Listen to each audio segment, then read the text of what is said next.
This is my story, my glyphosate story. So who am I? Well, you can call me Tony, just an ordinary bloke living in Canada. And this is my story. You perhaps already know what glyphosate is. If you don't, you have some homework to do. It may turn out to be just as important for you to know what glyphosate is as whether Justin Trudeau's trade policy is good for Canadian people or only good for global corporations, or if Hillary Clinton is or is not bought over by the Wall Street. So, this is my glyphosate story, and it's not really a happy story or a story with a happy ending.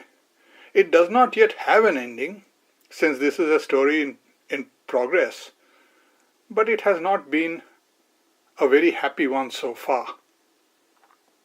Yes, it has given me something important to do instead of wasting my time in frivolity. Is that a legal word in English? Frivolity? English is my third language, so perhaps listeners will excuse my mistakes. Yes, it has been satisfactory to the extent that it has shown me a path. This path was initially well traveled by many like-minded folks, resisting this chemical and toxic onslaught on our environment, our food web, and our lives. But as I have passed certain milestones along that path, what I saw, perceived, and analyzed has often made me venture away from the pack and embark on trails and uncharted areas where I do not see a footprint.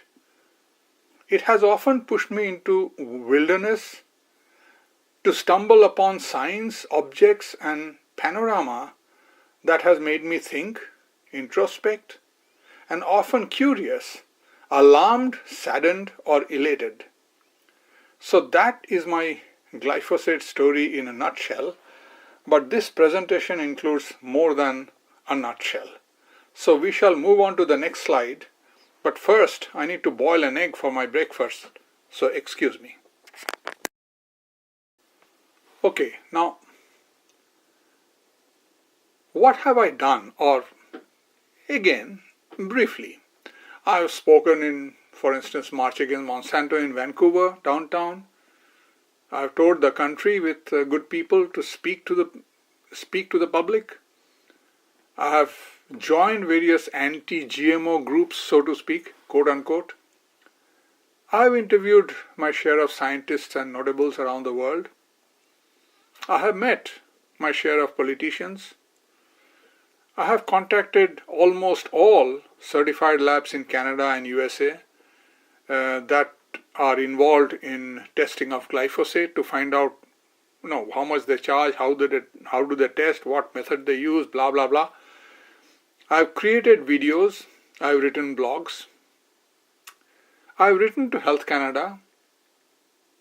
I can't say the correspondence has been very happy, but I have more than one occasion and continuing. I have demanded disclosure of hidden safety documents that has been kept hidden from public, in my view illegally, for a generation now and continues to be kept hidden from the public. I have started many kinds of battles on a personal level. I cannot say the results have been happy, but I cannot say the results have been completely unhappy either. I have created petition, more than one. I have garnered large support, 20,000-30,000 signatures on one petition just asking for disclosure of the safety documents on glyphosate, for instance. I have, printed them out, or rather put them into DVD disc or CDs.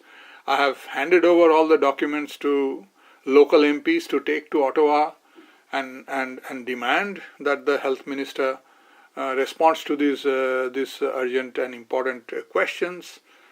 And at all these efforts often do not produce the kind of results that you expect. Even when the government wants to respond honestly, which is not always the case, it is extremely slow, extremely slow. So you have to have a patience of a saint, and you have to, have long longevity so that you don't die of old age by the time you get the results. But it still makes you wonder, is it worth it? Is it working? For instance, interviewing scientists and all that, how long do you want to continue interviewing them, and ultimately what is the point?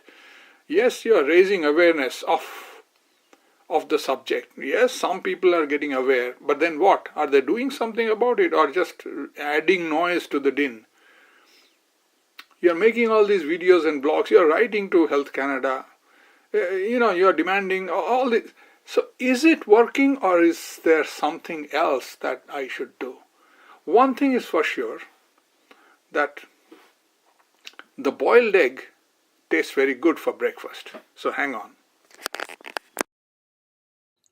Okay, once you have consumed the organic egg, you can sit down and think, what next?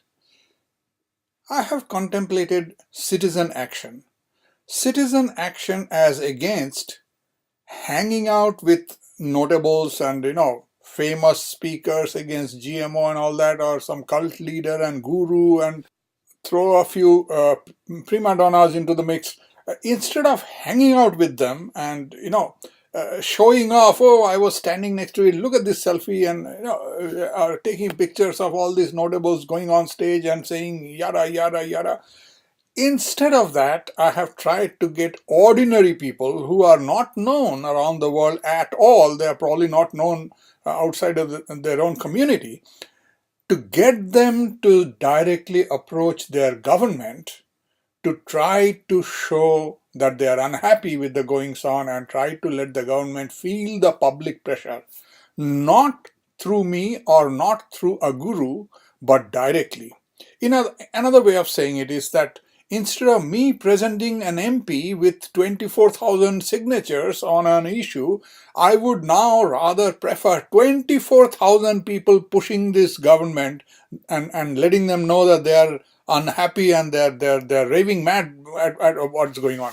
This is an effort that I would rather be involved in, instead of hanging out with prima donnas. And that's what I mean by citizen action. I am a citizen. I'm not looking to make a cult, and I would rather have more people directly put boots on the ground and do something to show the government, let the government feel the pressure. So this is something that covers the first and the second item on this screen, direct engagement with government. I'm advising myself as well, so I'm also trying to find more ways to engage with the government myself, and perhaps show by example to somebody else who might also like to do the same. It doesn't take money. It doesn't take a huge, you to be a member of something. It doesn't take much except your personal endeavor, your personal time, and your willingness to show your name, your address, and your face to the government, and to tell them that you are unhappy. That's what it needs.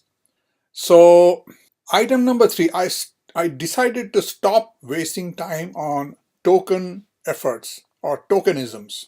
Something that looks good but is completely useless or no point. So I have stopped lambasting Monsanto, for example. It's not because I decided Monsanto is a good corporation. No, it's not. But I stopped wasting time because we have no control of what Monsanto does. We have control, or we should have control, over our governments that make it easy for companies like Monsanto to poison the land. I would rather concentrate on our government, who allows this shit to come in, than go on the roadside anymore and hold a placard or badmouth Monsanto. According to me, it's a complete waste of time. It may not be a waste of time for somebody else, but it is a waste of time for me, so I am done with it. Stop blindly following prima donnas and cult leaders. I have already said so. I am not. I would read a book, or if somebody has written a great book of how FDA or EPA is cheating the people.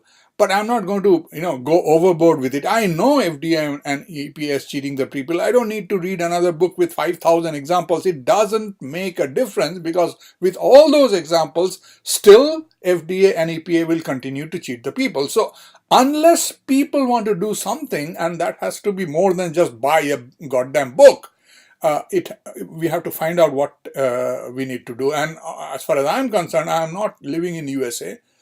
So therefore, it's EPA and FDA is not my direct concern. Let American people deal with it as they wish. I have to find ways to deal with PMRA and Health Canada, and that's where I'd like to concentrate, and that's where I would like Canadians to concentrate. Forget EPA, forget those books, forget all the prima donnas, and get on track with confronting your own government. You won't hear any of them actually identify Justin Trudeau or Barack Obama or Hillary Clinton to be behind all these problems, because those are the persons that you should have, a public in a democratic country should have some control on, if you still have a functioning democracy. So I have stopped following prima donnas and cult leaders.